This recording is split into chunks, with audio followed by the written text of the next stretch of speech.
आउज़ुबिल्लाहि मिनश्शैतानिर्रजीम बिस्मिल्लाहिर्रहमानिर्रहीम। नाज़रीन कराम, मैं आपका मेज़बान मंसूर साहिर अनवार सहर सारी ट्रांसमिशन के साथ हाजिर खिदमत हूँ। आज मेरे साथ साथी मेज़बान हैं सादिक लाखानी। अस्सलाम वालेकुम। सलाम दुआ आप करें, बताएं कैसे गुजर रहे हैं, पूछें रोज़े कैसे गुजर रहे हैं। हाँ तो नाजरीन, कैसे आपके रोज़े कैसे गुजर रहे हैं? हमारे तो बड़ा ज़बरदस्त गुजर रहे हैं। और बस इख्तिताम की तरफ मंसूर भाई, बस कल कल परसों के 2 दिन हैं, फिर इंशाअल्लाह अल्लाह और करीम है। बस अल्लाह बेहतर आपकी करेगा इजाज़त हो तो इंशाल्लाह। मेहमानों का भी बिल्कुल तारुफ बिल्कुल करा दूँ। तारुफ कराएं, बिल्कुल तारुफ कराएं। नाज़रीन कराम, सियासी जमातों का जो बुनियादी हवाला है उसमें एक नई टेक्निक, नई जिद्दत के साथ, एक नई सोच के साथ, नई उमंग तरंग लेकर मरकजी मुस्लिम लीग जो है वो उभर कर सामने आई है, जो खिदमत खल्क को जो है जिसने अपना तुर्रा इम्तियाज बना लिया है। आज हमारे साथ उनके मरकजी रहनुमा मोहम्मद खिजर खान मौजूद हैं। अस्सलाम वालेकुम। वालेकुम अस्सलाम। खिजर भाई, बिल्कुल नई जो है वो सोच के साथ मरकजी मुस्लिम लीग इन हुई है, क्योंकि इससे पहले सियासी जमातें जो हैं वो सिर्फ इख्तिदार के ही हवाले से जुड़ती हैं। आपने पहली दफ़ा खिदमत खल्क को शार बनाया है। हम इस पर ज़रूर आपसे तफसील से गुफ्तगू करेंगे। मेहमानों का तारुफ करा दूँ, हमारे साथ मौजूद हैं कामरान चावला, हमारी टीम के एक ऐसे जर्नल जो अगले मोर्चों पर लड़ रहे हैं। सलाम वालेकुम। माइक में बोलेंगे तमाम दोस्त, ताकि मेरे सुनने वालों को भी आवाज़ आएगी। खैरियत से हैं? रोज़े अच्छे गुजर रहे हैं आपके? वालेकुम सलाम जी, बिल्कुल खैरियत से, बहुत अच्छे रोज़े जा रहे हैं। और इन रोज़ों में जो ये मसरूफियत आपकी वजह से ऐड हुई है, इसकी वजह से तो रोज़ों का पता ही नहीं अल्लाह चल रहा। करीम है, अल्लाह करीम है। और इनके साथ हमारे नात खां और मनकबा खां जुहैर बीमानी भी मौजूद है माशाअल्लाह। अस्सलाम वालेकुम। वालेकुम अस्सलाम, कैसे हैं आप? खैरियत से? अल्हम्दुलिल्लाह। और इनके साथ तशरीफ़ रखते हैं मोहम्मद कायम भुजानी। अस्सलाम वालेकुम। वालेकुम अस्सलाम कायम वरहमतुल्लाह। भुजानी साहब, हमने आपको जो है वो बहुत दरख्वास्त करके जो है वो बुलाया है, क्योंकि आपकी मसरूफियत बहुत ज़्यादा है। तो हम चाहेंगे कि यहीं से प्रोग्राम का आगाज़ करें। कोई खूबसूरत सा कलाम जो है वो हमारे सुनने वालों की नज़र कीजिए। औज़ु बिल्लाहि मिनश शैतानिर रजीम, बिस्मिल्लाहिर रहमानिर रहीम। सबसे पहले आप तमाम सामीन को, तमाम दोस्त अहबाब मेहमानों को अस्सलामु अलैकुम वरहमतुल्लाह। बहुत शुक्रगुज़ार हूँ मुझ नाचीज़ को आप हजरात ने बदू फरमाया। सादिक भाई, आपका बहुत शुक्रिया। नाते रसूल मकबूल सल्लल्लाहु अलैहि वसल्लम के चंद अशार आप मोमिनीन की समात की नज़र पेश करता हूँ। खुशनूदी मोहम्मद व आले मोहम्मद सलावत अल्लाहुम्मा सल्ली अला मोहम्मद। ऐसी इज़्ज़त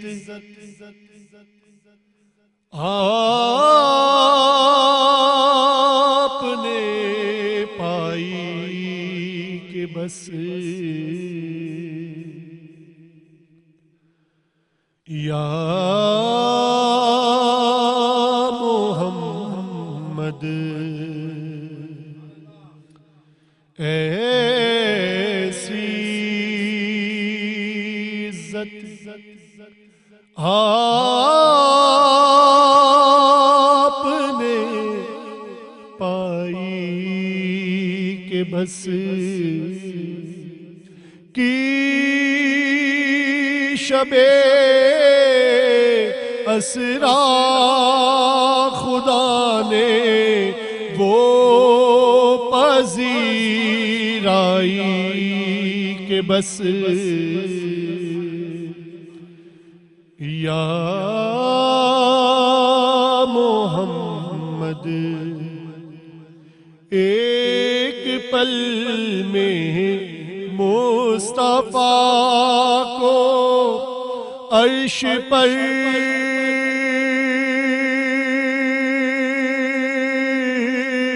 बुलवा लिया।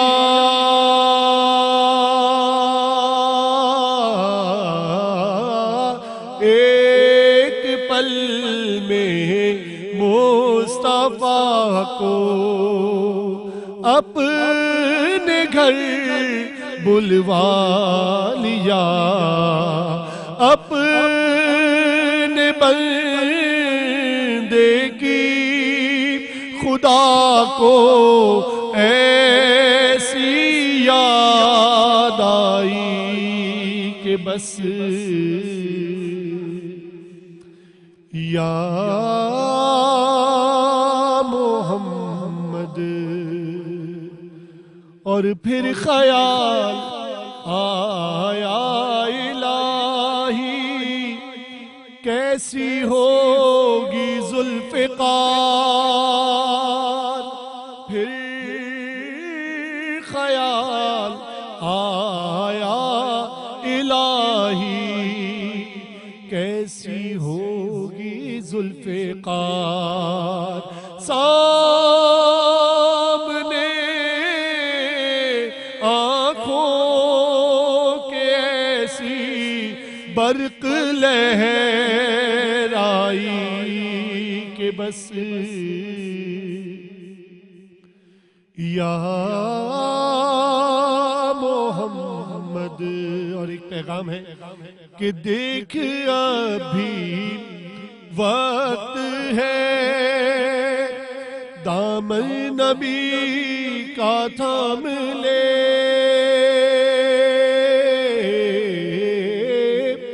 देख अभी वक्त है दामन अली का थाम ले, वरना कल महशर में होगी ऐसी रुसवाई के बस या मोहम्मद या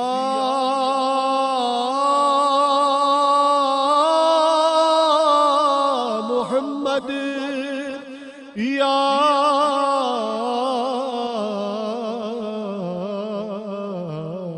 मोहम्मद सल्लल्लाहु अलैहि वसल्लम। दुरूद हदिया करे मोहम्मद मुस्तफ़ा सल्लल्लाहु अलैहि वसल्लम। भाई बुजानी साहब, चूंकि आपको तो रुख्सत लेनी है, हम चाहेंगे कुछ मनकबत के भी अशार अता करके जाएं हमारे सुनने वालों के लिए। सलवात हदिया करे मोहम्मद वाले मोहम्मद वाजिल फरजहू सल्लल्लाहु मोहम्मद वाले मोहम्मद वाजिल फरजहू। एक कलाम पेश करता हूँ, मौला अली की बारगाह में पेश करता हूँ। सलवात हदिया करे मोहम्मद वाले मोहम्मद अल्लाहुम्मा सल्ली अला मोहम्मद वाले मोहम्मद वाजिल फरजहू। ऐसे होते हैं अली के नौकर,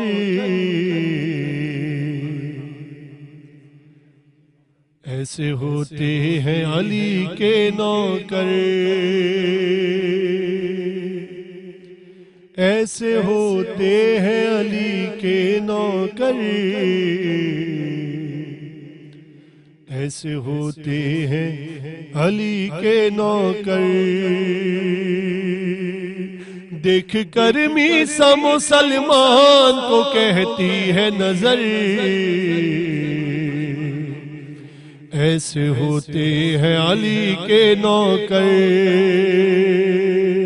वक्त पर वक्त की रफ्तार बदल देते हैं,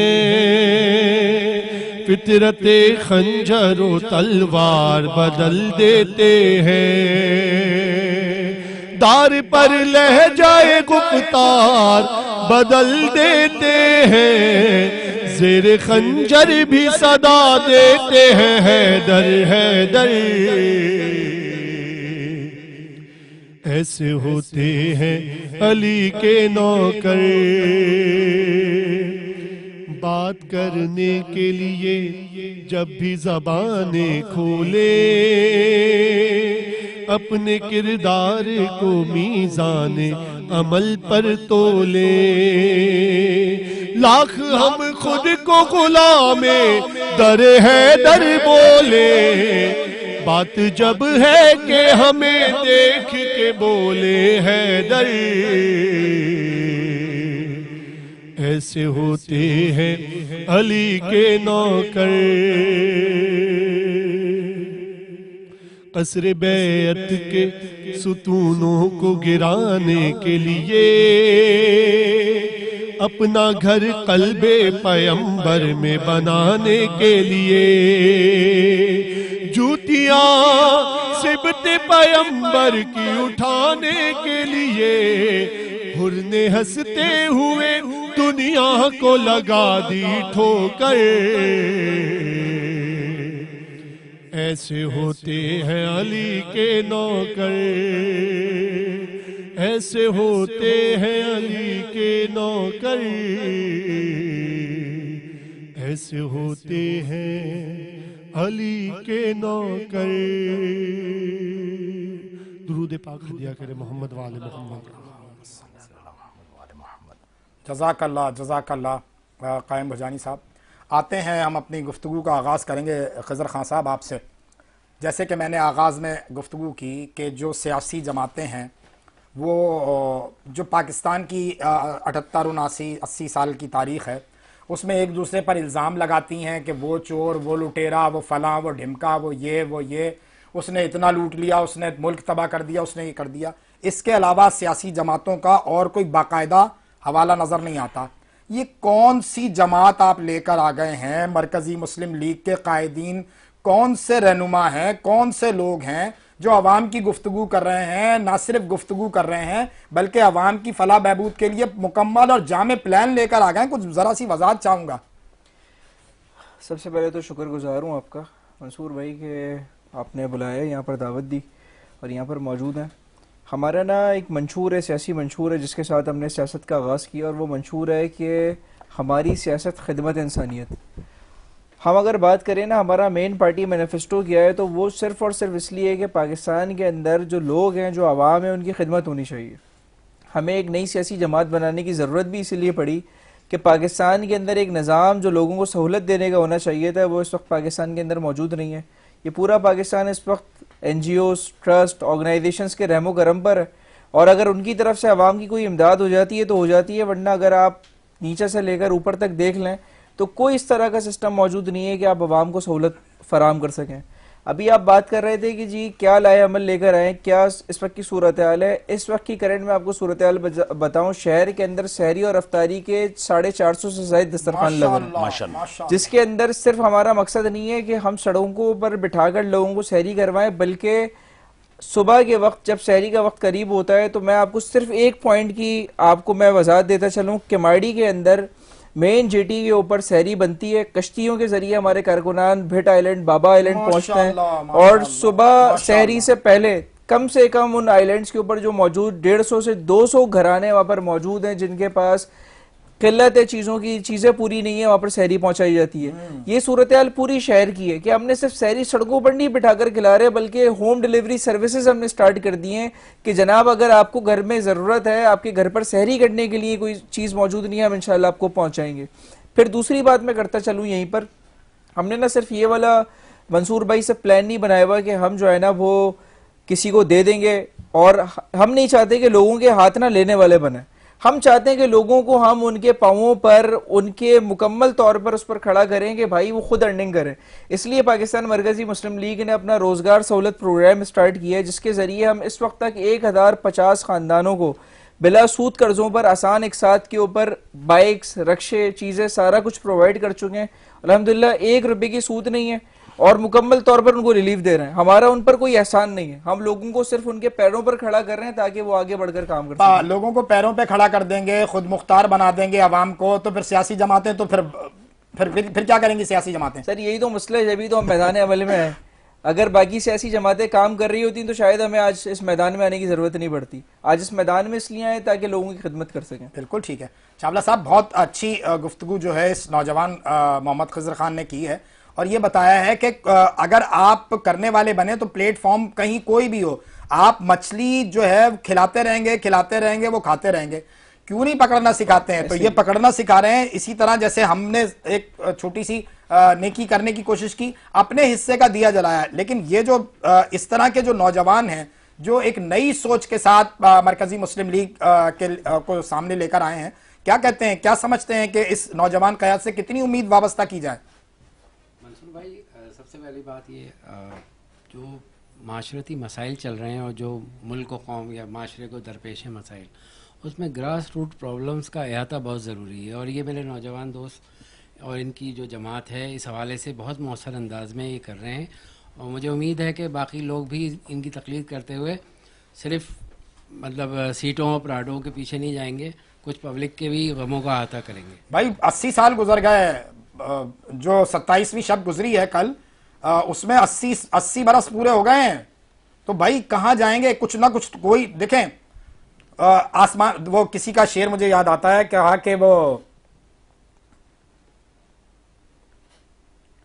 अपने हाथों में लिए शम में यकीन आएंगे, अपने हाथों में लिए शम में यकीन आएंगे, अब पैगंबर नहीं आएंगे, हम ही आएंगे, क्या बात। हम में से ही क़यादत निकलेगी। 100 साल पहले भी इकबाल मायूस नहीं था। इस नौजवान से सिर्फ सिम्त दुरुस्त करनी है, बाकी चीजें बेहतरी की तरफ खुद चली जाती हैं। हाँ भाई लड़के, ऐसे ही भाईजान जी आप भी शामिल हैं? हाँ बिल्कुल, मैं शामिल हूँ। मैं गुफ्तगू सुन रहा था इनकी, माशाल्लाह गुफ्तगू इतनी खूबसूरत करते हैं कि बंदा चाहता है कि इनकी गुफ्तगू सुनते रहे। माशाल्लाह माशाल्लाह चावला साहब। ये जो सोच नौजवान क़यादत की आई है, इस पे क्या बात करना चाहेंगे? देखें मंसूर भाई, ये गुफ्तगू जो आपने की है, ये हर नौजवान का जो पाकिस्तान के से मोहब्बत करता है उसके हर शख्स ये सोच है, लेकिन कदम बढ़ाने की हिम्मत जो करता है वो ही सबसे बड़ी जो खिदमत करता है कौम की। और आपने जो ये सोचा, इस पे तो आपको सलाम तहसीन पेश हाँ जी करता हूं बिल्कुल, मैं। आपकी मरकजी क़यादत, आपके तमाम रहनुमा जिनकी ये सोच है, जो इस काज को आगे लेके चलना चाहते हैं, तो बहुत अच्छी बात है। माइक दीजिए जरा आगे। अपना अमजद कुरैशी साहब ने हमें ज्वाइन कर लिया है। कुरैशी साहब, आपने भी इस दश्त की सयाही में बड़ी उम्र गुजारी है मीडिया इंडस्ट्री में। ये जो एक नई सोच के साथ मरकजी मुस्लिम लीग के नौजवान उतरे हैं, कहाँ देखते हैं चीज़ों को? अस्सलाम वालेकुम मंसूर भाई, आप सब माम हज़रात को अस्सलाम वालेकुम।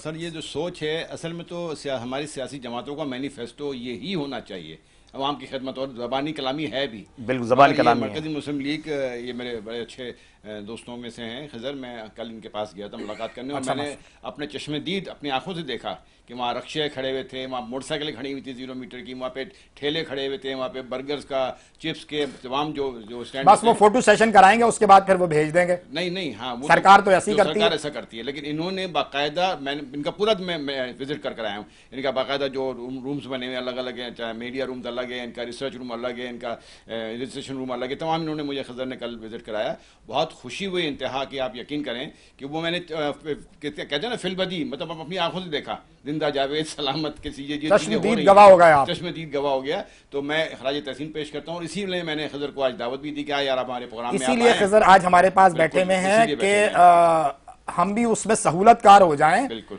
अच्छाई में भी सहूलतकार हो सकता है। अच्छाई को आगे पहुंचाए ना। वैसे तो सहूलतकार का लफ्ज जो है वो हम नेगेटिव ले रहे हैं, लेकिन अच्छाई में भी सहूलतकार हो सकता है। खज़र को बुला के इस अच्छाई को आगे तक बहुत पहुंचाएं, अच्छी ताकि बात लोगों है, को तरगीब हो आगे और काम करने वालों की। अपना अमजद भाई, ये बात तो ठीक है कि जिस तरीके से हमारी जो कौम है, जिस तरह से फाइनेंशियली इश्यूज को फेस कर रही है और इस पर वर्किंग कर, अब तो मामला इससे आगे बढ़ गए।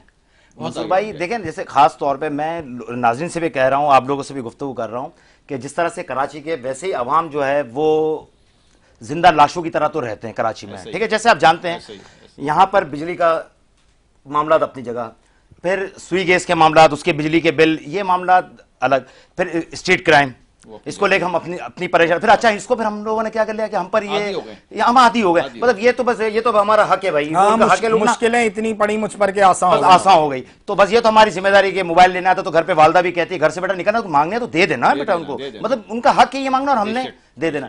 लेकिन मैं कह रहा हूं 10 बस्ता गुजारिश है इस चैनल के तवस्सुल से, मैं जितने जिम्मेदारान हैं, हुक्मरान हैं, उनसे गुजारिश करता हूं, खुदारा वैसे हम माली हालात पे तो मरते चले जा रहे हैं, अब जानी हालात पे तो इस कौम को बख्श दें। जैसा कि मामला अभी ये मलीर वाला मामला जो दरपेश हुआ है, भाई आपने क्या याद करा दिया मेरा दिल, आप यकीन करेंगे मंसूर भाई, जब से ये सोच, एक जुमला इंसानी सोच, ये उससे भी 2 कदम आगे चला गया। अब इसके बाद जुमले नहीं है हमारे पास, इंसानी सोच के बाद कौन सा जुमला हो सकता है? अमजद भाई देखें तो सही, मतलब कि क्या हद ही हो गई।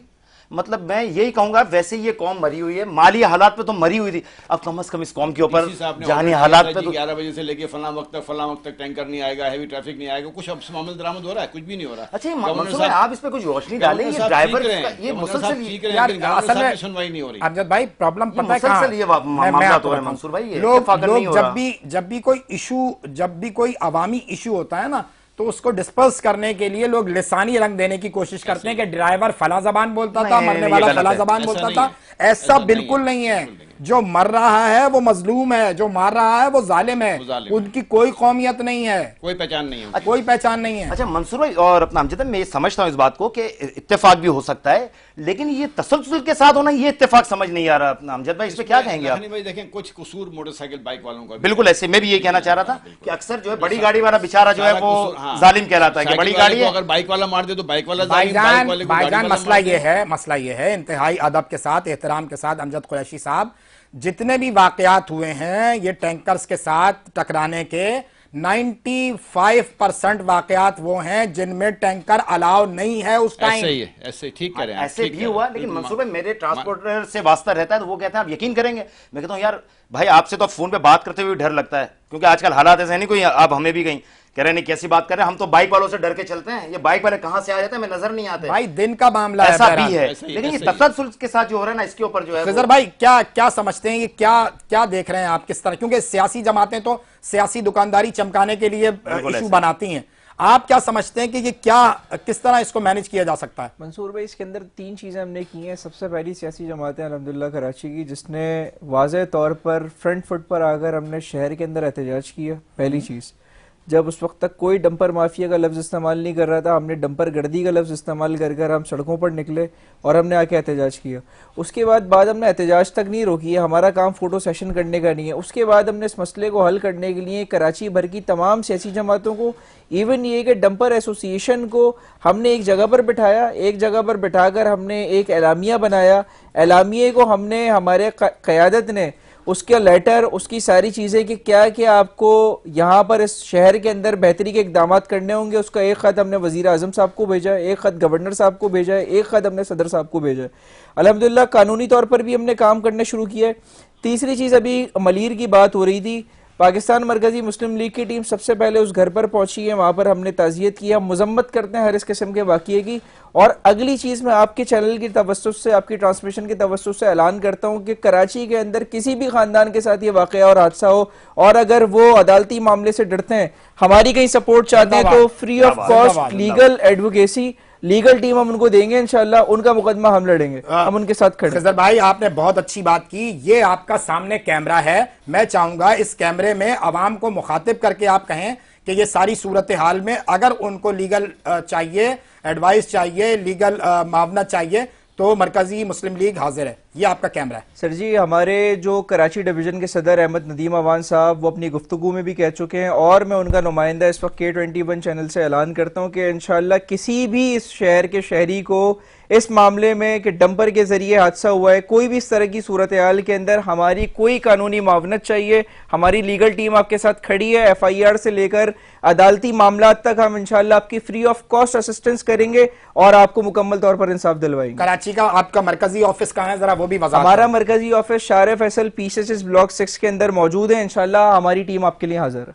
अच्छा खिजर भाई, ज्यादातर ये टैंकर के जो एक्सीडेंट हुए हैं, ये देखा गया है कि ये नशे में होते हैं ड्राइवर ज्यादातर, तो ऐसा नहीं लगता कि अब जो है वो लाइसेंस बनवाने जाए तो एक टेस्ट और बढ़ा दिया जाए कि जो आई टेस्ट, ब्लड टेस्ट भी लिया जाए सर, कि इसके भाई वो अंदर- नशा तो नहीं करता, खास तौर पे वो खास जो तौर पे जिनको HTV मिलता है, जिनको HTV मिलता है, HTV जिनको मिलता है, खास तौर पर मतलब उनका ये ऐड कर दिया जाए। देखिए, जब आप इतनी पेचीदगियों में जाएंगे ना, मैं तो आपको सिंपल सी एक बात करता हूं कि हमारे शहर का कानून ये है कि एक तरफ आपने कानून बनाया कि हैवी ट्रैफिक इस टाइम पर नहीं उतरेगा, उसी कानून के अंदर आपने वाटर टैंकर्स को एग्जेम्प्ट कर दिया उस कानून से कि वाटर टैंकर्स के ऊपर ये कानून फॉलो ही नहीं होता। अब आप मुझे बताएं, जो वाटर टैंकर है उसकी जो बॉडी है वो हैवी ट्रैफिक के अंदर आएगी या नहीं आएगी? मेरा तो सबसे पहला सवाल ये है। बिल्कुल सही तो अगर आप पेचीदगियों में जाएंगे तो फिर आपको तो कानून अपना मुस्बत करना पड़ेगा, जो आपका शहर कराची के लिए मजबूत है ही नहीं, पहली चीज। दूसरी चीज, आप बात करते हैं कि जी नशे के अंदर ड्राइवर्स होते हैं, बहुत सारी चीजें होती हैं। सर, आप डॉप टेस्ट कराना शुरू करें ना ड्राइवर्स के। मैं तो आपको इतनी बड़ी बात कहता हूं कि ड्राइवर का लाइसेंसिंग सिस्टम क्या है, ये डंपर एसोसिएशन के लोग अगर खुद बात करते रहे कि भाई हम किस तरीके से लाइसेंस लेते हैं, ऑन रिकॉर्ड हमारे पास बातें मौजूद हैं, तो आए ना बात करें ना कि लाइसेंस आपको मिलता कैसे। आप और मैं जब ड्राइविंग लाइसेंस लेने जाते हैं तो आपको अपने दारों की सूरत हाल नहीं पता कि वहां पर ड्राइविंग लाइसेंस कैसे मिलता है। तो फिर एक कोई बंदा ये नशा करना तो बहुत दूर की बात है, ड्राइविंग लाइसेंस निकालना इस शहर के अंदर कैसा है आप और मैं सारे के सारे जानते हैं। खिजर भाई, ड्राइविंग लाइसेंस तो बहुत छोटी बात है, असलहे के लाइसेंस किस तरह बैठते हैं, बाकी मामला किस तरह होते हैं, सबके सामने मेरा ख्याल है थोड़ा सा ज्यादा हम चले गए, थोड़ा सा कुछ रूह की तस्कीन का सामान करें, मेरा ख्याल है। जुहैर भिवानी साहब, फिर आप क्या सुना रहे हैं हमारे नाजरीन को? हमें इंशाल्लाह सबसे पहले नात के चंद अशार में अता कर दें। मैं पेश करता हूँ। अल्लाहुम्मा सल्ली अला मुहम्मदिन व अला मुहम्मदिन व अज्जल फरज। एक और दुरूद पढ़ दे मोहम्मद व अला मुहम्मद पर। अल्लाहुम्मा सल्ली अला मुहम्मदिन। मरहूम डॉक्टर रेहान आज़मी साहब की नात मैं पेश करता हूँ। लफ्ज़ मैं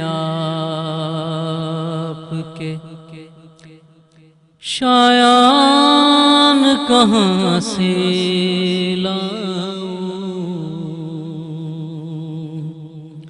लफ्ज़ मैं आपके शायान कहाँ से लाऊं, अबू तालिब का कलमदान कहाँ से लाऊं,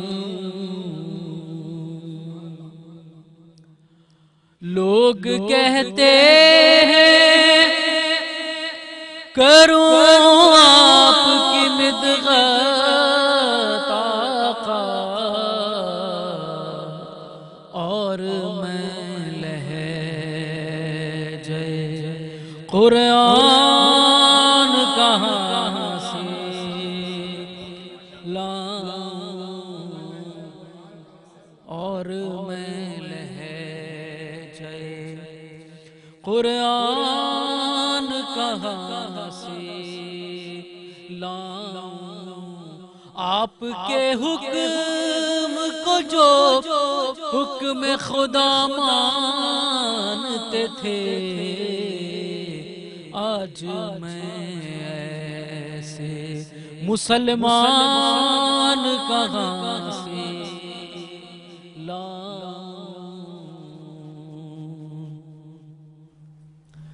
खो गया इश्क़े मोहम्मद में बड़ी देर हुई,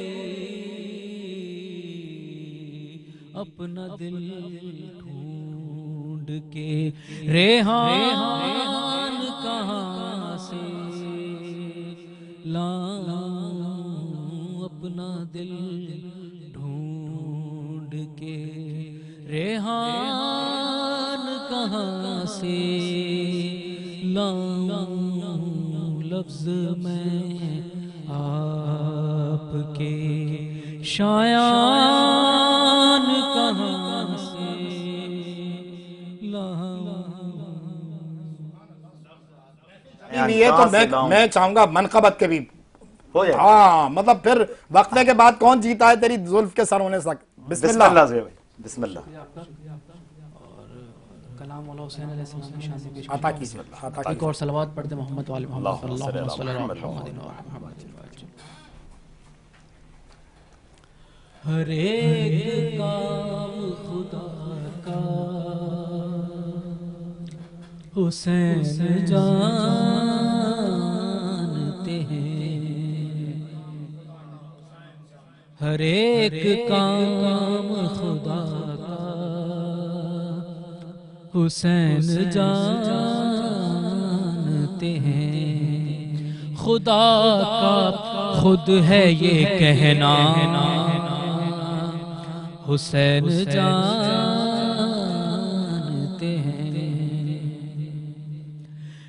जहाँ भी खत्म है परवाज़े अक़्ले इंसानी, अल्लाह। वहाँ से आगे का रास्ता क्या कहने, हुसैन सुभान अल्लाह। जानते हैं, हवा का काम दियों को बुझाना है, लेकिन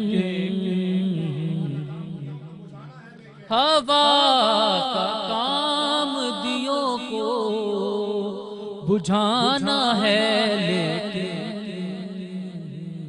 दिए हवा में जलाना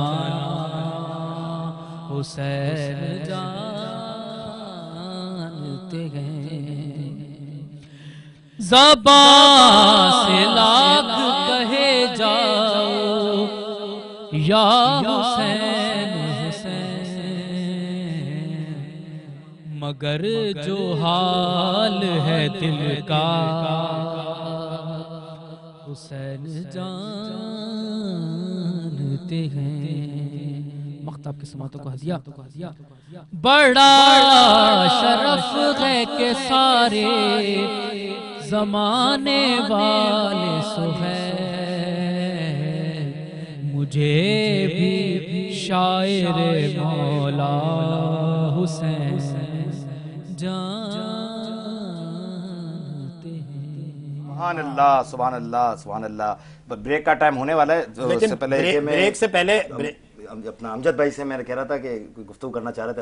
अमजद भाई कुछ कहना चाह रहे हैं। कहना चाह रहे थे तो मैंने कहा अमजद भाई कहना चाह रहे हैं और तो हम सुनना चाह रहे हैं। कहना ही चाह रहा था कि फजल ने बात की जो आपका सवाल था। जी बिल्कुल, बिस्मिल्लाह करें, कंटिन्यू करें। जाता कौन है? कोई जाएगा तो टेस्ट होगा ना सर।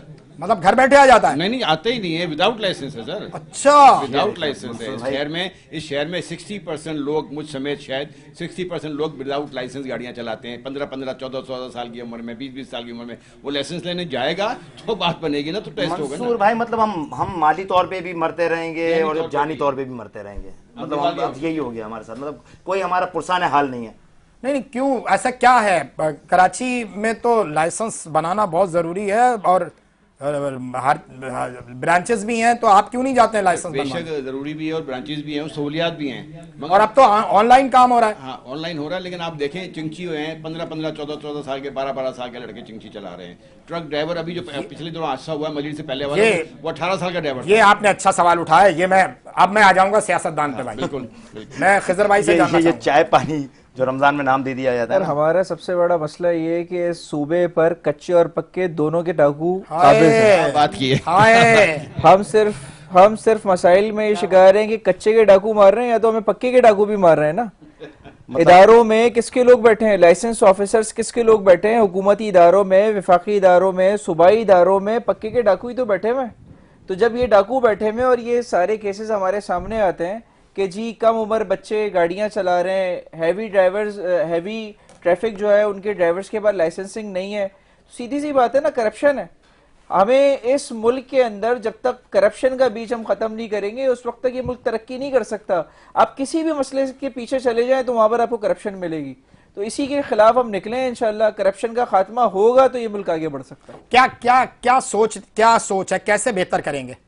हमारी फिलहाल सोच हमारी ये है कि सूबा सिंध की तारीख अगर आप उठाकर देख लें, जब से ये पीपल्स पार्टी की हुकूमत इस सूबे के ऊपर है, मौजूद है, सारी चीज़ें, हम बात सियासी जमात की नहीं करते, हम हुकूमत की बात करते हैं कि हुकूमत में कौन है। मेरा कंसर्न इस चीज़ से नहीं है कि पीपल्स पार्टी का सूबा हो, या नून लीग का सूबा हो, या किसी भी सियासी जमात का सूबा हो। मेरा कंसर्न ये कि इस वक्त सूबे का हुक्मरान कौन है। ठीक बात है। इस वक्त कौन इस सूबे को चला रहा है? हम वाहिद जमात है जिसने इस रवा साल इस सूबे के अंदर सबसे बड़ी एहतजाजी तहरीक चलाई। हम कराची से स्टार्ट हुए और सूबा सिंध के 19 अजला से होते हुए हम पहुंचे सक्कर डिवीजन, और हमने उनको ये बताया है कि सुधर जाओ, वरना ये जो कच्चे और पक्के के डाकू आज आपने हमारे सरों पर मुसल्लत किए गए। मैं एक छोटी सी बात करता हूँ, इस मुल्क के अंदर, इस शहर के अंदर अभी आपने चंद दिनों पहले देखा कि जी कहीं पर टैंकर जलाए जा रहे हैं, कहीं पर कुछ जलाए जा रहा है। हम इस बात को डिसोन करते हैं, हम इस बात की मुजम्मत करते हैं, लेकिन बात ये कि जब हुकूमत की रिट खत्म हो जाएगी तो आवाम क्या करेगी?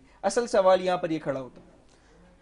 मंसूर भाई, एक ब्रेक का टाइम हो रहा है। ब्रेक का टाइम हो रहा है। बिल्कुल, ऐसे तो ब्रेक के बाद फिर कंटिन्यू करेंगे। ब्रेक के बाद फिर कंटिन्यू। नाज़रीन कराम, आप ब्रेक लें ताकि बिल्कुल ऐसे। तो नाज़रीन कराम, मिलते हैं एक शॉर्ट ब्रेक के बाद।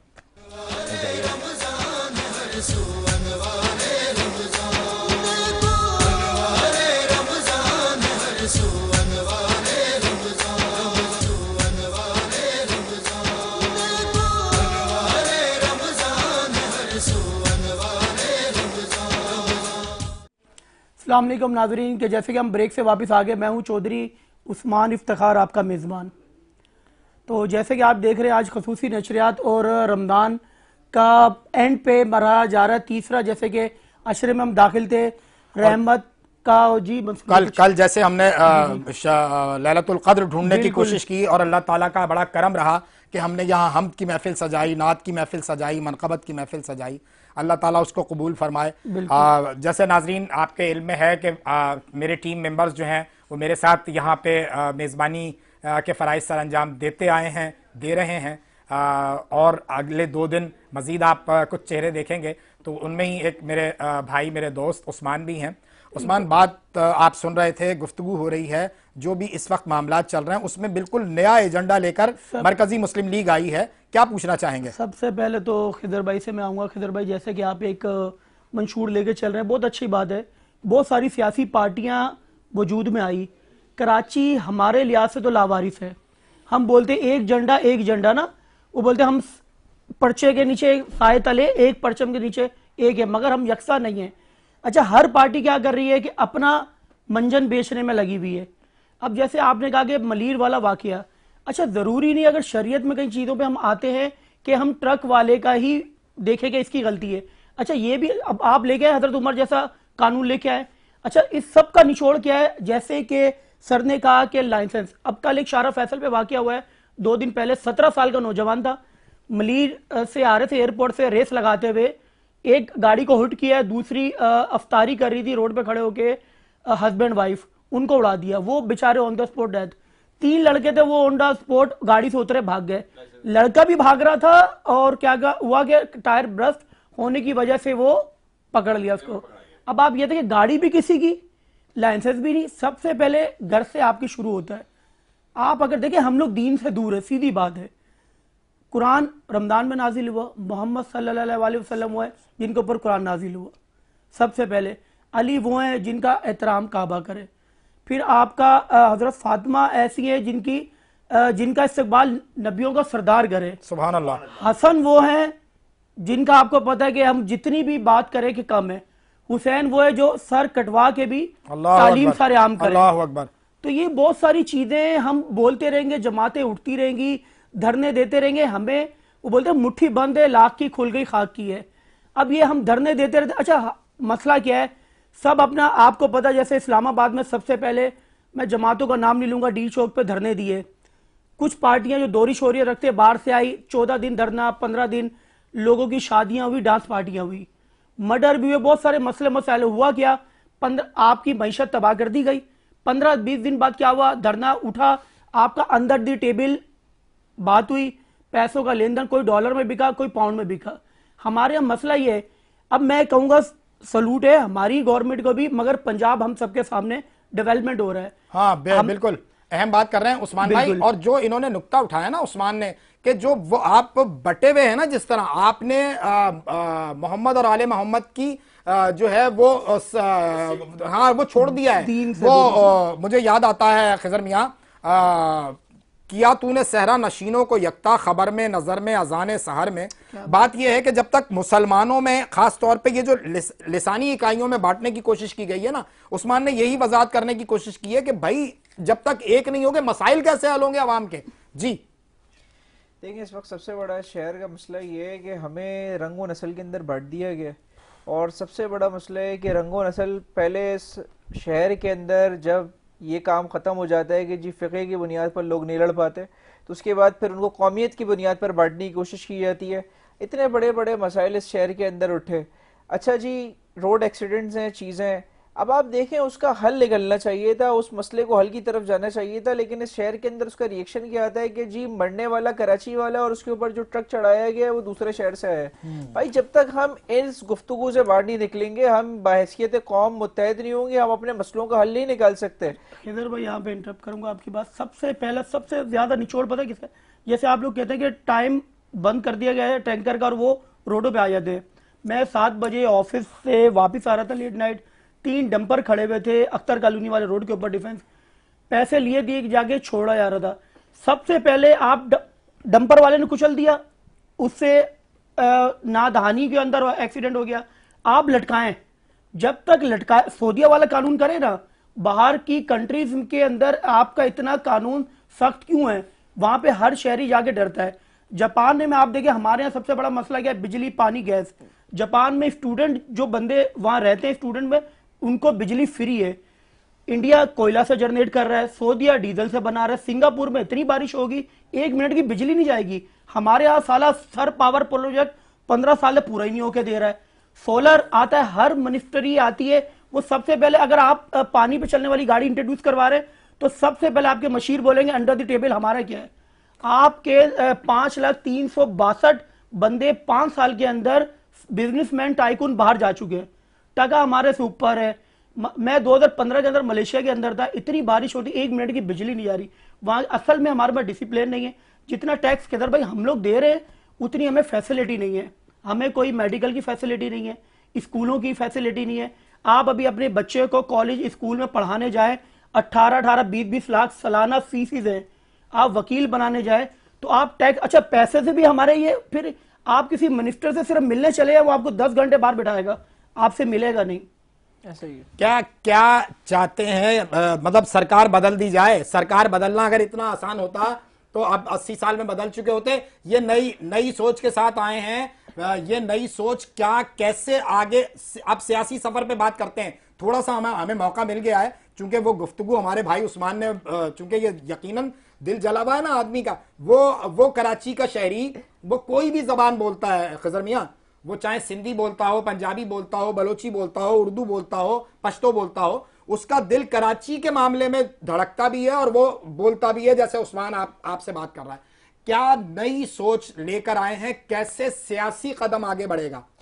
सबसे पहली बात तो मैं उस्मान भाई की कर दूं कि जो बात हो रही थी ना अभी के शहर के अंदर जो वो लोग हैं जिनको कंटेनर्स के ज़रिए और हैवी ट्रैफिक के ज़रिए रोन दिया जाता है, मैं सिर्फ एक बात करूंगा कि अगर मकतूल का कातिल नहीं पकड़ा जाता तो रियासत कातिल होती है।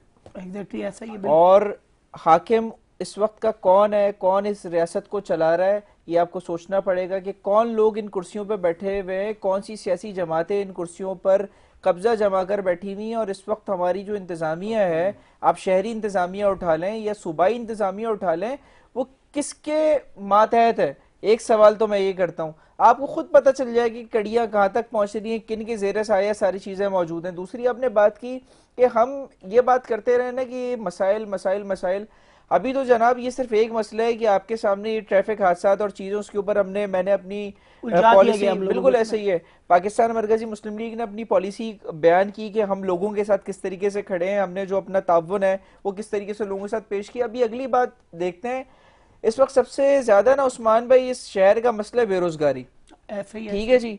हर दूसरा तीसरा नौजवान इस वक्त सबसे ज्यादा मसाइल का शिकार ये है कि भाई मैं बेरोजगार हूं, मुझे कोई रोजगार मिलना चाहिए।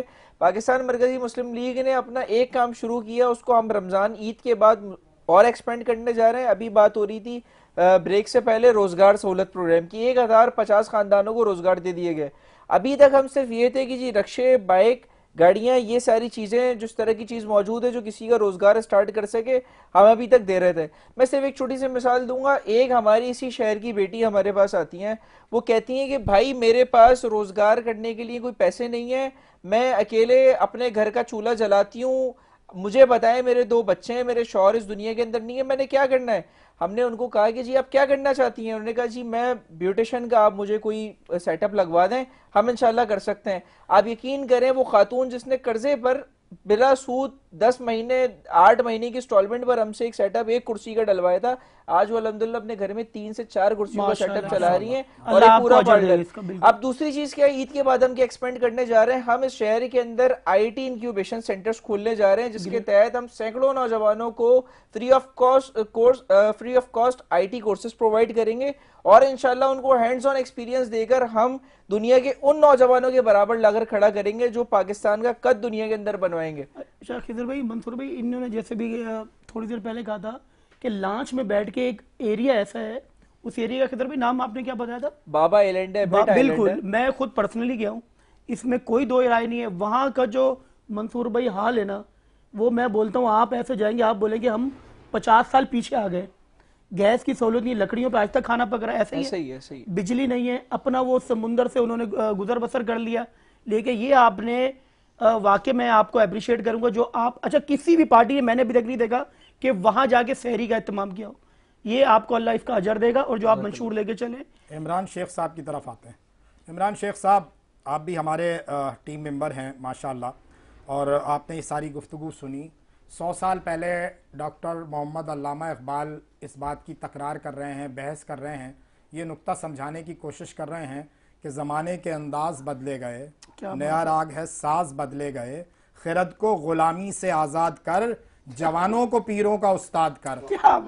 आज वक्त आ गया है कि अपने ख़ास तौर पर सियासी हवालों की लगाम जो है वो नौजवान क़यादत के हाथ में सौंपी जाए।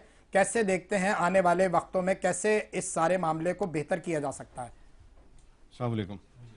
अच्छा मंसूर भाई, जो आपने ये भी बात की है कि नौजवान नस्ल को कैसे जो है ना वो दिया जाए, मेरा ये ख्याल है कि अगर आप पिछले इलेक्शंस को उठाएं, एक दौर था जिसमें एक मखसूस पार्टी थी, वो जीती, फिर उसके बाद दूसरी जीती, फिर वही एक म्यूज़िकल चेयर टाइप की होती रही। फिर बाद में एक बड़ा चेंज आया, लोग चूंकि परेशान हो गए तो वो अचानक एक नई पार्टी आई और वो पूरे पाकिस्तान में रूल कर गई। अच्छा, वो काम करते रहे, वो डिलीवर नहीं कर पाए, अचानक फिर तब्दीली आई, फिर वही सारी तब्दीली आ गई। फिर आप जब बल्दियाती इलेक्शंस की तरफ चले जाएं तो फिर जब आप बल्दियाती इलेक्शंस को देखेंगे तो फिर लोगों ने दोबारा से टर्न लिया कि नहीं यार, इनको भी देख लिया था, ये भी नहीं कर पाए, जो इससे पहले वाले थे वो भी नहीं कर पाए। नया पाकिस्तान नहीं मिला ना उनको, मतलब और ना नया पाकिस्तान मिला, ना मदीना की रियासत मिली, ना कोई दूसरे मामलात मिले, ना रोटी कपड़ा मकान मिला, फिर खुदाई मिला, ना खुदाई मिला, ना इधर के रहे, ना इधर के रहे, ना उधर के रहे, ना बीच के रहे, ना आगे रहे, ना पीछे रहे। तो मेरा ये ख्याल है कि लोग जो है ना वो बेचारे क्या करें, वो चाहते हैं कि कोई टीम नई आए, कोई काम करे। इमरान भाई एक सेकंड में यहाँ बात करूँ, आप कह रहे हैं लोग क्या करें? सर, जब तक अल्लाह भी कुरान में फरमा रहा बंदे तो अपने हालात नहीं बदलेगा, मैं भी कुछ नहीं कर। अच्छा, मैं इस पे लोगों को निकलना पड़ेगा। मैं इस पे एक बात कहता हूँ कि आप ये कहते हैं कि निकलें, लेकिन लोग तो निकलते हैं, लेकिन यहाँ इलेक्शन थोड़ी है, यहाँ तो सिलेक्शन है। सर मसला तो वही है ना, तो वो बेचारे रात को, अच्छा जो कैंडिडेट जीतता है वो रात को बेचारा हार और या अपनी शिकस्त तस्लीम करके सो जाता है, सुबह जब उठता है तो कहता है भाईजान आप एमपीए बन गए, आप एमएनए बन गए। ऐसे बहुत सारे हमारे दोस्त अहबाब हैं जिनको हम जानते हैं। तो वो मेरा ख्याल है जब तक कोई अच्छी टीम डिलीवर नहीं कर पाएगी, जो अब तक हमारे मुल्क को ओन नहीं करेगी, आप तो कैसे होगा? कैसे देखते हैं इमरान भाई? आपका मंशूर हम जानते हैं, इमरान भाई का नजरिया, इमरान भाई का मंशूर भी जो है वो हम जानेंगे आपकी इजाजत से। नाज़रीन कराम, यहाँ वक्त हो गया एक छोटे से ब्रेक का, हमारे साथ रहिए, अभी हाजिर होते हैं।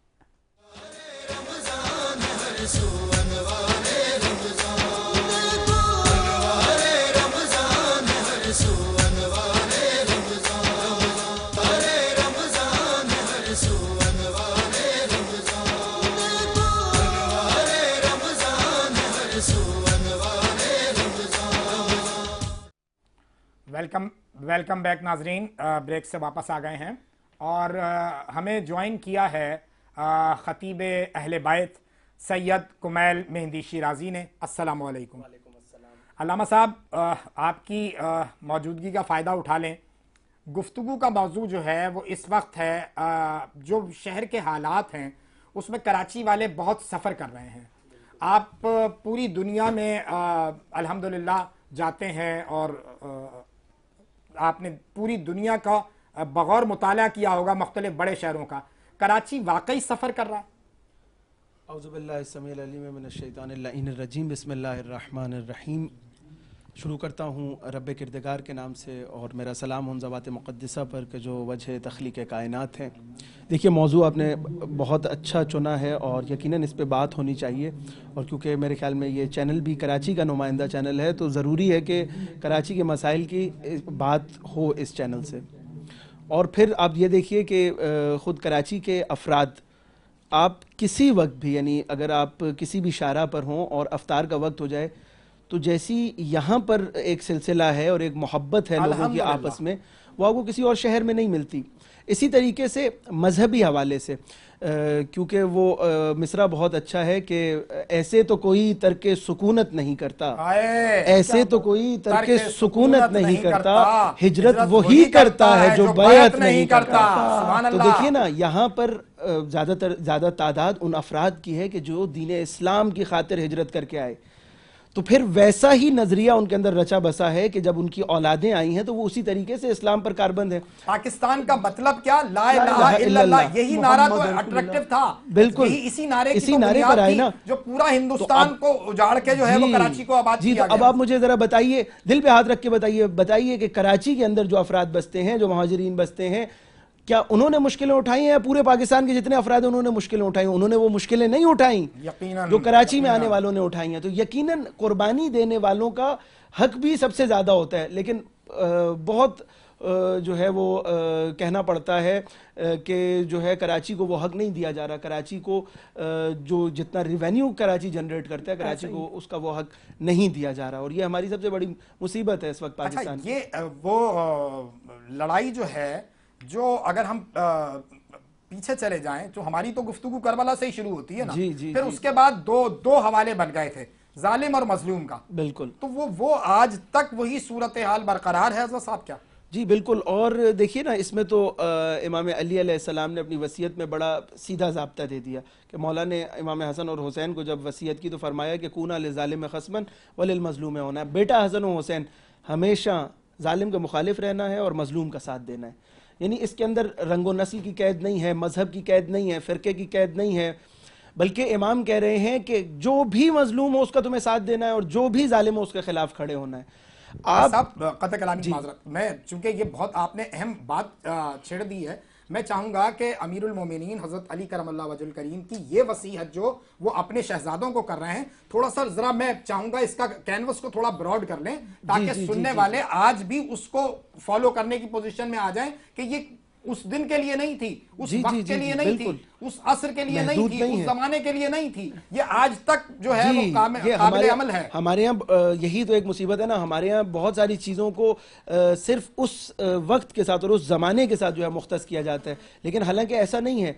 जो ये हस्तियाँ थी, मसलन इमाम अली की ज़ात, और ये जो हमारे लिए मशाल राह हैं, जो हमारे लिए उसवे हयात हैं, इनकी बातें हर ज़माने के लिए जो है वो उसवे राह हैं और सुन्नत का काम करती हैं। तो आज भी अगर कोई जालिम है तो उसके खिलाफ अगर आप खड़े हो रहे हैं तो वो मौला अली की सीरत पे चलते हुए खड़े हो रहे हैं, और अगर मजलूम का साथ दे रहे हैं तो मौला अली की सीरत पे चलते हुए मजलूम का साथ दे रहे हैं। और अगर हम इससे आगे बढ़ें, यानी आप यूँ समझें, क्योंकि अभी यौमुल कुद्स भी गुजरा है, फ़लस्तीनी हमारे बहन भाई, उधर के बच्चे, नौमौलूद बच्चों को मारा जा रहा है, सीज़ फायर के बावजूद तो उनके ऊपर क्या अजीम यानी जुल्म की एक दास्तान रकम की जा रही है। यानी अब यूँ समझिए कि उनकी नस्लकुशी की जा रही है और पूरा आलम इस्लाम खामोश है।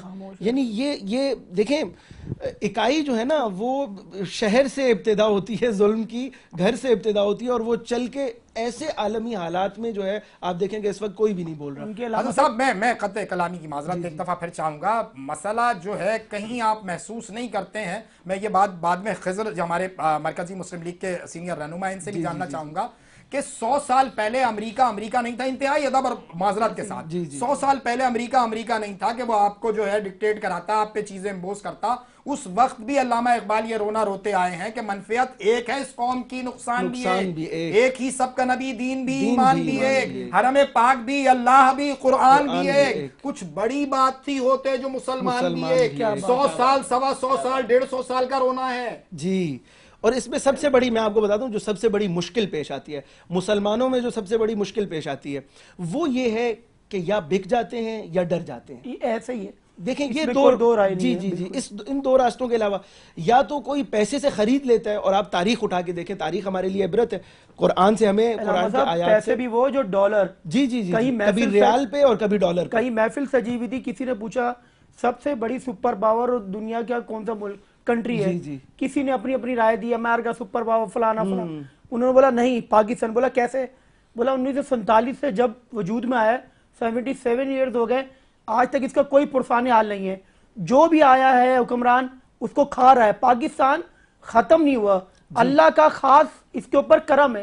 ये चीज भी है। ऐसा माहौल 70-80 साल में यहाँ पे बना दिया गया है। आपके आने से पहले ये इस नौजवान से कुछ अच्छी गुफ्तगू हो रही थी, बात सिर्फ इतनी है हज़रत साहब, मुझे अपने 2 शेर याद आते हैं कि जुनूनियत के हैं रस्ते पे इंतहा की तरफ, जुनूनियत के हैं रस्ते पे इंतहा की तरफ, कोई नहीं जो हमें ले चले खुदा की तरफ, कोई नहीं जो हमें ले चले खुदा की तरफ, और हिरा के गार से होकर चले तो बेहतर है जी, हिरा के गार से होकर चले तो बेहतर है, यही तो रास्ता सीधा है करबला की तरफ। वाह, क्या कहने, क्या कहने, क्या कहने। अब जब आप वो हमारा भी एक शेर है कि बंद कमरों में कौम का सौदा करते हैं, बंद कमरों में कौम का सौदा करते हैं, और मिंबर पर पगड़ी सर से भारी है, और मिंबर पर पगड़ी। तो ये तो हमारी एक मुसीबत रही है कि या खौफ के तसल्लुत में आ जाते हैं मुसलमान या बिक जाते हैं। लेकिन इसके हवाले से जो हमारे पास अगर हम कुरान को उठा के देखें तो कुरान के अंदर मैं यहाँ पर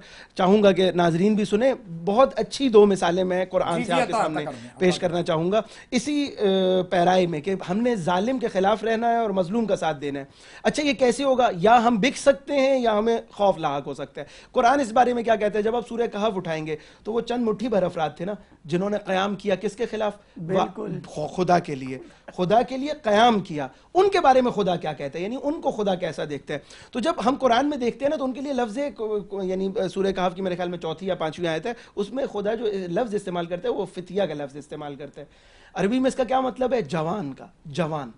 अच्छा, अब आप मुझे बताइए, अगर आप रिवायात उठा के देखिए तो उस जमाने में ये जो असहाबे कहते थे जवान नहीं थे, क्योंकि वजीर और मुशीर थे उस वक्त के बादशाह के जो है वो बुतों की परस्तिश करता था और खुद को खुदा कहता था, उसके वजीर और मुशीर थे, यानी ये पक्की उम्र के अफराद थे। लेकिन खुदा इन्हें क्या कह रहे हैं? खुदा कुरान में इन्हें क्या कह रहे हैं? वो चंद अफराद के जो जवान थे। यानी पता ये चला कि खुदा के यहाँ और कुरान के यहाँ जवानी का मायार 20 और 21 साल होना नहीं है, बल्कि खुदा के यहाँ जवानी का मायार यह है कि जो जालिम के खिलाफ खड़ा हो वो जवान है। अब अगर करबला में हबीब इब्ने मज़ाहिर बूढ़े भी हों और हुसैन के साथ मिल जाए तो हबीब जवान है। और आज भी अगर कोई बूढ़ा शख्स इसराइल की आंखों में आंखें डाल के ये कहे कि मैं उम्मत मुस्लिमा का लीडर हूं और मैं तुम्हें मजा चखाऊंगा, तो वो बूढ़ा नहीं है, वो जवान है। और पूरी उम्मत मुस्लिमा अगर खामोशी की रिदा ओढ़े बैठी है तो वो फिर बूढ़े करार अल्लामा साहब 313 लोग ही थे जो जंगे बदर इस्लाम की सबसे पहले, और 1000 से ज्यादा लोग थे तो फतह पाई। अल्लाह की एक खास ताकत होती है, ना तेरा खुदा कोई और है ना मेरा, फिर रात से क्यों जुदा जुदा। ये असल में अब हम थोड़ी सी ये बात जो है ना इस नौजवान की तरफ भी लाएंगे जो आपने जिक्र छेड़ा है। हम चाहें अब ये मरकजी मुस्लिम लीग वाले हमारे जो दोस्त हैं ये बिल्कुल नए ट्रेंड के साथ आए हैं, बिल्कुल इन्होंने नौजवानों को रोजगार देना शुरू कर दिया, लैपटॉप देने शुरू कर दिए, मोटर रिक्शा देना शुरू कर दिया, मछली पकड़ना सिखा रहे हैं। क्या चाहते हैं, क्या किस तरह, और आपकी अगली सोच क्या है, प्लान क्या है, प्रोग्राम क्या है? देखिए, हम 2 प्रोजेक्ट्स के ऊपर इस वक्त वाज़े तौर पर काम कर रहे हैं। पहला प्रोजेक्ट हमारा अभी जो पहले बात मुनक़ता हो गई थी वो ये थी कि इंक्यूबेशन सेंटर्स। मैं बात करूं कि इस वक्त पाकिस्तान की टोटल जीडीपी 1% जो है वो आपकी आईटी सेक्टर के ऊपर डिपेंडेंट है। 1% का क्या मतलब है कि $23 बिलियन आपकी जो जीडीपी है वो आईटी सेक्टर पर खड़ी हुई है। लेकिन कराची के अंदर मैं बात करूं तो हुकूमती सतह पर कितने इंक्यूबेशन सेंटर्स खोले गए हैं, कितने नौजवानों को आईटी कोर्सेज सिखाए जा रहे हैं, बताए जा रहे हैं। अभी चंद दिनों पहले एक जी बड़े ऐलानात हुए थे जी, हजारों लोगों को, लाखों लोगों का हमने एडमिशन टेस्ट लिया। मैं गवर्नर हाउस की बात कर रहे हैं जी, बिल्कुल उसी की मैं बात कर रहा हूँ। तो मैं सवाल करता हूँ कि वो लाखों नौजवान कहाँ गया अचानक? उसको जो कोर्सेज कराने थे, वो जो रोजाना हजारों नौजवानों ने इस शहर के अंदर तालीम हासिल करनी थी, वो नौजवान आज कहाँ गायब हो गया? क्यों? क्योंकि जनाब सिर्फ और सिर्फ मीडिया फेम के लिए चीजें की जाती हैं। इंशाल्लाह पाकिस्तान मरकजी मुस्लिम लीग का ये मुकम्मल तौर पर मंशूर है कि अब हम फौरी तौर पर नौजवानों के लिए हिकमत अमली लेकर आ रहे हैं कि इनको अपने पैरों पर खड़ा करेंगे इंशाल्लाह, और इनको उस मैदान में आगे लेकर आएंगे। हमने अपनी यूनिवर्सिटी का क़याम रख दिया है सफारी पार्क के बिल्कुल जस्ट अपोजिट अल कौसर यूनिवर्सिटी की इस वक्त तामीरात जारी हैं। आप बात करते हैं हेल्थ सेक्टर के अंदर आ जाएं, इस वक्त 8 अस्पताल हमारे चल रहे हैं। हैदराबाद के अंदर रवा साल इंशाल्लाह कैंसर यूनिट का इफ्तिताह करने जा रहे हैं। सांगड़ जैसे डिवीजन के अंदर हमने अपना अस्पताल कायम कर दिया है। तो इंशाल्लाह हेल्थ सेक्टर और एजुकेशन सेक्टर के अंदर उस्मान मैं जरा सा ये भी जानने की कोशिश करो कि एक जो अब इनकी एक क़यादत नई उभर कर सामने आ रही है, उसमें डॉक्टर्स हैं, उसमें इंजीनियर्स हैं, उसमें हायर क्वालिफाइड नौजवान हैं, तो ये जमा कैसे? मैं मंसूर भाई एक चीज और इनसे पूछूंगा, खिदर भाई मैं आपसे ये भी पूछूंगा, माशाल्लाह बहुत अच्छी चीजें आप काम करने जा रहे हैं, इंजीनियर हैं, और किस तरह इस सारे मामले को जो है वो आप लोगों ने पहले ये माइंड में कैसा इस तरफ आने का? अच्छा, जितनी चीजें आप कर चुके हैं अभी तक, या तो आपको पीछे कौन लोग आपके साथ हैं, और या तो अल्लाह के नेक बंदे भी होते हैं जो काम रमा दवा चलता है, फरिश्ते भी तो होते हैं सियासी जमातों में। ये बहुत अच्छी बात कही आपने। या तो आपको फंडिंग हो रही है, किस तरह आप देखें, या अपनी जेब से कर रहे हैं, किस तरह, ये जरा चीजें मैं आपसे पूछना और चाहूंगा। थोड़ा सा खोल के बताएं देखिए जरा। इसके अंदर बात सारी ये है कि मैंने अपनी इंजीनियरिंग कंप्लीट की और इंजीनियरिंग कंप्लीट करने के बाद अपने कैरियर का आगाज़ किया। जब कैरियर में आगे बढ़ने लगा तो मुझे इस बात का, यानी अगर आप मुझसे ज़ाती कैपेसिटी में बात करेंगे तो मुझे एहसास हुआ कि भाई अगर हम सब ने सिर्फ अपना काम करना है तो उस मुल्क का काम किसने करना है। बहुत अच्छी तो बात। इसलिए हमने इस चीज़ को अपने दिल से, अपने दिमाग से तस्लीम किया कि इंशाल्लाह एक जगह पर अपने कैरियर की कुर्बानी देंगे और दूसरी तरफ हम इंशाल्लाह फलाह व बहबूद के काम को आगे बढ़ाएंगे। माशाल्लाह। पाकिस्तान की सियासत का इस वक्त सबसे बड़ा मसला ये है कि सियासत के अंदर सिर्फ वो लोग आना चाहते हैं जिनका फैमिली बैकग्राउंड सियासत से ताल्लुक रखता है, लेकिन अल्हम्दुलिल्लाह मैं आपको इस वक्त बैठकर बात करूं, मेरा कोई सियासी बैकग्राउंड नहीं है। मैं इसके अंदर आया अपनी तालीम की बुनियाद पर आया और इस वक्त जो जो सूरत-ए-हाल मेरी है वही सियासी जमात में हजारों लोगों की सूरत-ए-हाल है कि वो सियासी जमात के अंदर कदम ब कदम आगे बढ़ रहे हैं और पाकिस्तान के लिए बेहतरीन प्रोजेक्ट्स का आगाज कर रहे हैं। बिल्कुल सही है। अल्लाह आपको कामयाब करे इस चीज में। हम अलामा साहब की तरफ जाते हैं। अल्लामा साहब, नौजवान क़यादत का आगे आना, आप इसको कितना खुश आइंद देख रहे हैं, एक बात। दूसरी बात, क्या आप समझते हैं कि कुछ चीज़ें जो मौजूदा सरकार आई है, जो अरबाब इख्तियार हैं, अरबाब इख्तिदार हैं, कहीं उम्मीद कुछ बनती है कि पाकिस्तान कुछ थोड़ा सा बेहतरी की तरफ जा रहा है, जा सकता है? सबसे पहले तो जो आपने नौजवान क़यादत की बात की तो ये सुन्नत रसूल रही है। सल्लल्लाहु अलैहि रसूलुल्लाह कई जंगों के अंदर हमें मिलता है कि सालार जो था वो जवान को भेजते थे, यानी कभी कभी असहाब जो है इख्तिलाफ भी करते थे कि भाई ये तो अभी बिल्कुल जवान है, लेकिन रसूलुल्लाह जानते थे कि जो नौजवान होता है, जो जवान होता है, उसके अंदर जो जज्बा और जो सिलसिला होता है वो एक पक्की उम्र के अफराद में नहीं होता। ऐसा ही है। तो यकीनन जब जवानों के हाथ में क़यादत आएगी, क्योंकि जवान माशरे की दुखती रगों को समझता है, जवानी की इबादत बहुत जी बिल्कुल बिल्कुल, क्योंकि उस वक्त इंसान के पास इख्तियार पूरे माना में इख्तियार होते हैं। बूढ़े के पास तो वो इख्तियार ही नहीं होता, वो बहुत सारी लज्जतें जो है वो चाहकर भी नहीं हासिल कर सकता। आप शादी में जवानी में कर सकते जाते हैं। जवानी में आदम के वास्ते सामान कर गाफिल, मुसाफिर शब को उठते हैं जो जाना दूर होता है। तो जो जवानी के मामलात हैं, बिल्कुल, चाहे वो इबादत के हों, रियाजत के हों, सियासत के हों, समाजियात के हों, वो अपनी जौबन पर होते हैं और अपने उरूज शादी पर होते भी हैं। जवान नहीं, आजकल तो बूढ़े बूढ़े भी कर रहे हैं, 3-3 4-4। वो तो अब उनकी जाहिर सी बात है, वो मसाइल होंगे तो वो नहीं कर सके होंगे। अल्लामा साहब, आप माशाल्लाह। लेकिन इस वक्त जो आपने दूसरे सवाल का जो दूसरा हिस्सा है, अगर आप अभी जो मौजूदा हुकूमत है उसके हवाले से देखें तो वो तो वाज़ेह है, खटपुतली हुकूमत है कि जिसके ना सर है ना पैर है, और हम जिसको हम डमी कहते हैं कि फ्रंट पर 25 करोड़ अवाम को उन्होंने असीर कर रखा है। 25 करोड़ पाकिस्तान की अवाम असीर है, और वो शेर के खुदा उस कौम की हालत कभी नहीं बदलता जब तक आप अपनी हालत बदलने का। तो ये हम सब इसके मिसदाक हुए हैं। बिल्कुल ऐसे हम लोग जब तक नहीं खड़े होंगे, हम जब तक हम लोग नहीं उठेंगे, और पाकिस्तान के जो हालात जिस तरफ जा रहे हैं कि अवामी उमंगों के मुताबिक जमहूरियत का नारा लगा के वो लोग बैठे हैं कि जो जमहूर की मंशा को जानते ही नहीं है, तो ये तो हमारी सबसे बड़ी मुसीबत है। नौजवान नस्ल ड्रग्स की तरफ ज्यादा चले गई है। नहीं, देखें, मायूसी जब माशरे के अंदर आती है ना, हुक्मरान जब बुरे होते हैं और माशरे के अंदर मायूसी आती है, तो इस मायूसी का आखिर ये होता है कि वो माशरा तबाह हो जाता है और वो हुकूमतें गिर जाती हैं और वो मुल्क टूट जाते हैं। हम चाहते हैं कि हम अपने मुल्क को मजबूत बनाएं। मुल्क कैसे मजबूत बनेगा? जब लोगों की और अवामी उमंगों के मुताबिक हुकूमत आएगी और वो अफराद बरसरे पैकार होंगे, वो अफराद जो है वो हुकूमत पे बराजमान होंगे कि जो अवामी उमंगों के मुताबिक होंगे। सुभान अल्लाह, सुभान अल्लाह। अल्लामा साहब, जैसा कि हमारे इल्म में है और मेरा ख्याल है कि हमारी मालूमात दुरुस्त हैं कि आप खुद भी जो है वो कुछ शेर से बिल्कुल तो कुछ अता कर दें। मैं नात के, क्योंकि सुभान अल्लाह, इस मौसम में रमजान जाने वाला है और यकीनन हमारे दिल इस पे गमज़दा हैं कि ये महफिलें, ये रौनकें, ये अफ्तारियां, ये सहरियां, अलविदा हो रहा है, अलविदा हो रहा है। तो रसूल अल्लाह के हवाले से एक नात के चंद अशार आप लोगों की अदब शनास समातों की नजर करूंगा कि ये कायनात की खिलकत तो एक बहाना है, यहाँ पे आले मोहम्मद का घर बसाना है, सुभान अल्लाह। और कुबैस पर ये मोहम्मद का इम्तिहान नहीं, सुभान अल्लाह। कुबैस पर ये मोहम्मद का इम्तिहान नहीं, सदाकतों ने यहाँ खुद को आजमाना है, सदाकतों ने यहाँ खुद को आजमाना है। और है आबे इश्क से गूंधी गई मेरी मट्टी, सुभान अल्लाह। है आबे इश्क से गूंधी गई मेरी मट्टी, सो मेरे दिल का मदीने में आबुदाना है, सुभान अल्लाह। सो मेरे दिल का मदीने में आबुदाना, सुभान अल्लाह, सुभान अल्लाह। और अता हुई इसी दर से शुहूद की मंजिल, अता हुई इसी दर से शुहूद की मंजिल, अता हुई इसी दर से शुहूद की मंजिल, अगरचे हुस्न रुखे यार गायबाना है, अगरचे हुस्न रुखे यार गायबाना है। और नफस नफस तेरे लहजे का नूर अब्रे करम, कदम कदम तेरा किरदार फातिहाना है, कदम कदम तेरा किरदार फातिहाना है। और जहां हो वज्द में बुए गुलाबो अंबरो औद, जहां हो वज्द में बुए गुलाबो अंबरो औद, मेरे हबीब का अर्के पैगंबराना है, मेरे हबीब का अर्के पैगंबराना है। और खुदा ने खोल के दुनिया में बाबे रहमत को, खुदा ने खोल के दुनिया में बाबे रहमत को, अली के नूर से काबे में दर बनाना है, अली के नूर से काबे में दर बनाना है।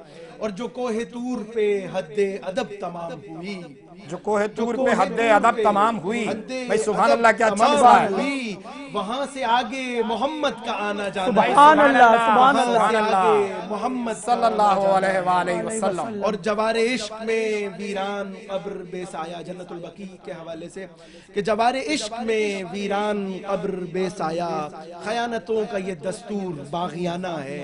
और देखें इस शेर पर, यह हासिल कलाम शेर आप सब की तवज्जो का तालिब हूँ कि मेरे कलम में कहाँ वुसअते सनाए रसूल, मेरे कलम में कहाँ, मेरे कलम में कहाँ वुसअते सनाए रसूल।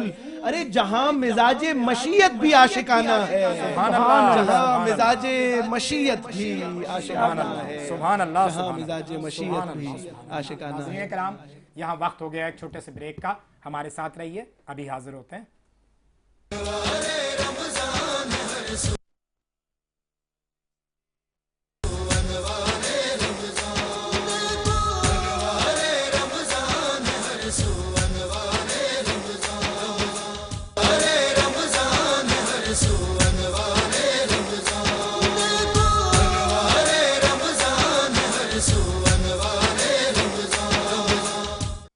वेलकम नाजरीन, जैसे कि हम ब्रेक से वापस आ गए, हम आएंगे खिदर भाई की तरफ। खिदर भाई, ये तो हमें नजर आ रहा है कि जैसे अब रमजान में आपकी लालच हमें नजर आ रही है कि एक नेकी की जगह पे आप 70 कमा रहे हैं, क्या ये रमजान के बाद भी सिलसिला इसी तरह जारी रहेगा? अल्लाह के नबी सल्लल्लाहु अलैहि वसल्लम की हदीस है कि अल्लाह के नबी मस्जिद के मेंबर पर पहुंचे और जब मस्जिद के मेंबर पर चढ़ रहे थे तो 3 दफ़ा ज़ोर से आमीन कहा। सामने सहाबी बैठे थे, उन्होंने सवाल किया कि अल्लाह के नबी आमीन क्यों कहा?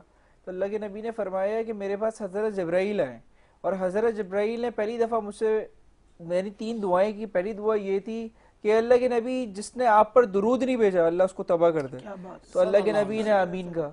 उसके बाद दूसरी बात ये की कि जिसने रमज़ान पाया और रमज़ान में अल्लाह से अपनी मग़फ़िरत नहीं करवा सका, अल्लाह के नबी अल्लाह उसको तबाह कर दे, अल्लाह के नबी ने दूसरी दफ़ा आमीन कहा।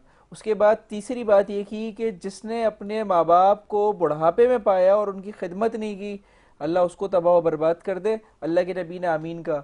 यहाँ पर जो दूसरी बात है, आपके चैनल के तवज्जुह से अब हमारे पास रमज़ान के अंदर शायद सिर्फ 2 रातें रह गई हैं और एक आखिरी ताकरात 29 की जो है वो अभी हमारा सारा मामला 29 की ताकरात बचेगी। बिल्कुल, मैं सिर्फ ये गुजारिश करना चाहूँगा कि ये रमज़ान हमारे लिए मग़फ़िरत करवाने वाला महीना है। हमें पूरी अब ये जो 2 रातें रह गई हैं, चंद घंटे हमारे पास हैं ईद से कबल, हमें चाहिए कि हम अल्लाह ताला के सामने अपनी मग़फ़िरत का सामान इकट्ठा कर सकें।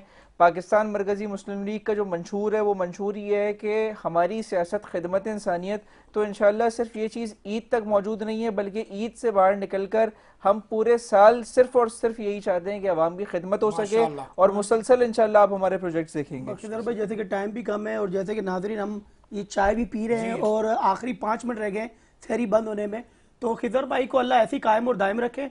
हम आते हैं इलामा साहब की तरफ। इलामा साहब, आप क्या कहते हैं इन चीज़ों के ऊपर? देखिए, रमज़ान जो है ना वो इलामा साहब, इस गुफ्तगू के बाद हो सकता है हम वाइंड अप पे जाएं, तो पैगाम भी हम लेना चाहेंगे रमज़ान के हवाले से खास तौर पे। बिल्कुल बिल्कुल।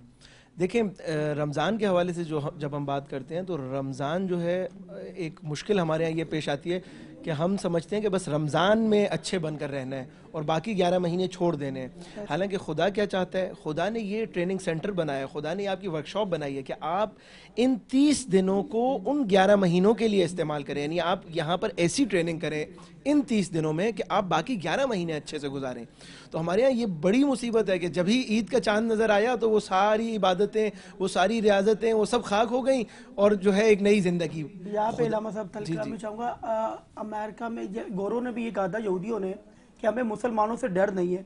तो एक बंदे क्यों बोला, जैसे इनकी मस्जिदें फजर में आबाद होती है ना, अगर आम दिन में आबाद हो गई तो समझे हम तबाही की तरफ जाएंगे। तो आपकी भी वही तो ये बात है मौसम कि तकवा और मौसम बहार तकवा जो है रमज़ान का महीना, ये उन 11 महीनों के लिए कि आप इसमें ऐसी ट्रेनिंग हासिल करें और ऐसी अपनी इबादतों को, क्योंकि देखें आप अगर रिवायात भी उठाएंगे 30 से 40 दिन के अंदर जो है ना, अगर आप एक अमल बार बार अंजाम दें तो वो आपकी आदत बन जाता है। तो खुदा ये चाहते हैं कि ये अच्छे अमाल, अब आप देखें रमज़ान के अंदर आप अपनी जायज़ लज़्ज़ात को भी छोड़ रहे हैं, यानी आप पानी नहीं पी रहे कि जो मुबाह है आप वैसे पी सकते हैं, आप खाना नहीं खा रहे, आप बहुत सारी और जायज़ लज़्ज़ात को छोड़ रहे हैं। खुदा ये चाहता है कि जब तुम इन 30 दिनों में अपनी जायज़ लज़्ज़ात मेरे लिए छोड़ सकते हो, तो वो जो चंद लज़्ज़ात हैं कि जिनको मैंने हराम करार दिया, जिनको मैंने गुनाह करार दिया, क्या तुम वो बाकी 11 महीनों में मेरे लिए नहीं छोड़ सकते?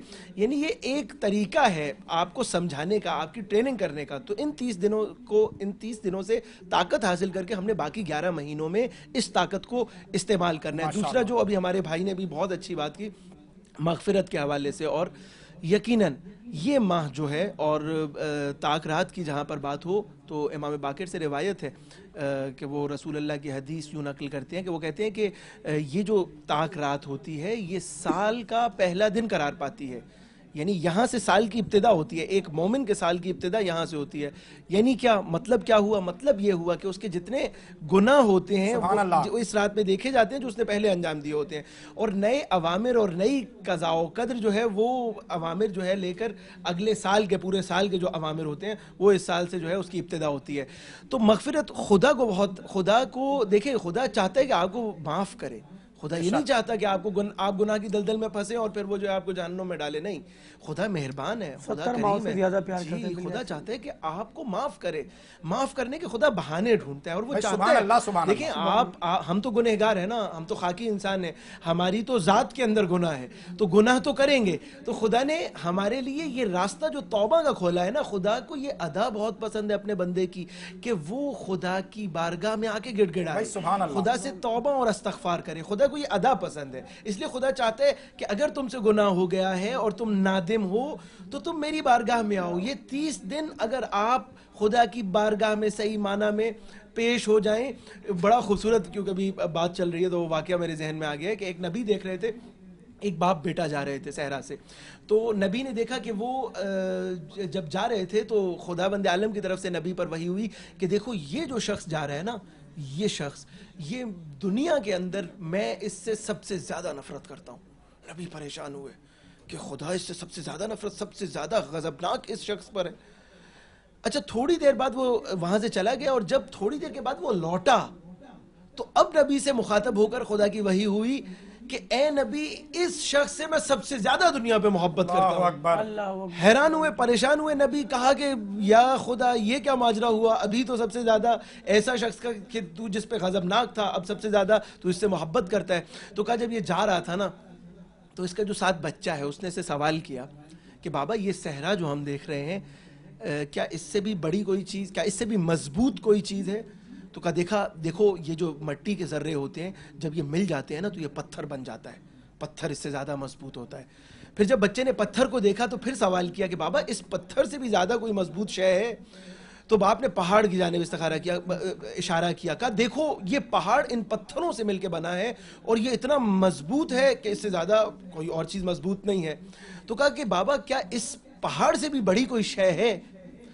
तो बाप ने आसमान की तरफ इशारा किया, कहा देखो ये आसमान इस पहाड़ से भी ज्यादा बड़ा है। अब फिर जब बच्चे ने सवाल किया ना कि बाबा इस आसमान से भी ज्यादा कोई बड़ी शय है, तो एक मर्तबा ये नादिम हो गया, रोने लगा, आंखों से आंसू आए और कहा हाँ इससे भी बड़ी एक शय। कहा बाबा क्या? कहा मेरे गुनाह, मेरे वो गुनाह के जो मैंने मासियत इलाही की ये जानते हुए कि खुदा मुझे देख रहा है, वो इस आसमान से भी बड़े हैं। बच्चे ने कहा बाबा क्या आपके गुनाहों से भी कोई बड़ी शय अल्लाह है? अकबर, अल्लाह अकबर।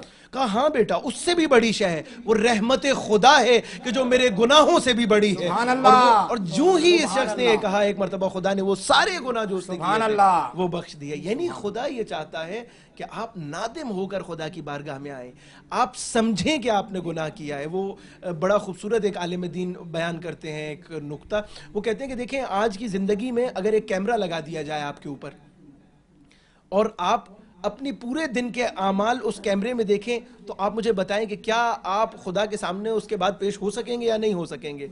अगर तो आपकी खलवत साफ है तो फिर आप खुदा से ये चाहें कि वो आपको बख्श दे, लेकिन अगर आपकी खलवत साफ नहीं है तो फिर आप देख लीजिए कि आपके अमाल किस तरफ जा रहे हैं। तो देखिए, ये महीना, ये माह रमज़ान खुदावंद आलम ने इसलिए आपके लिए बनाया है कि आप 11 महीने पूरी ज़िंदगी अपनी जो है वो इस रमज़ान के तहत गुजारिए। आखिर में एक आयत से मैं जो है अपने पैगाम का जो है वो इख्तिताम करूँगा कि खुदा कुरान में फरमाता है, वनुरीदु अन नमुन्ना अलल्लज़ीना इस्तुज़इफ़ू फ़िल अर्ज़ वनजअलहुम आइम्मा वनजअलहुमुल वारिसीन। मैंने पहले भी कहा कि हम मज़लूमों के साथ हैं और हम हमेशा ये चाहेंगे कि खुदा हमें मज़लूमों के साथ महशूर करे, कभी जालिमों के साथ महशूर ना करे।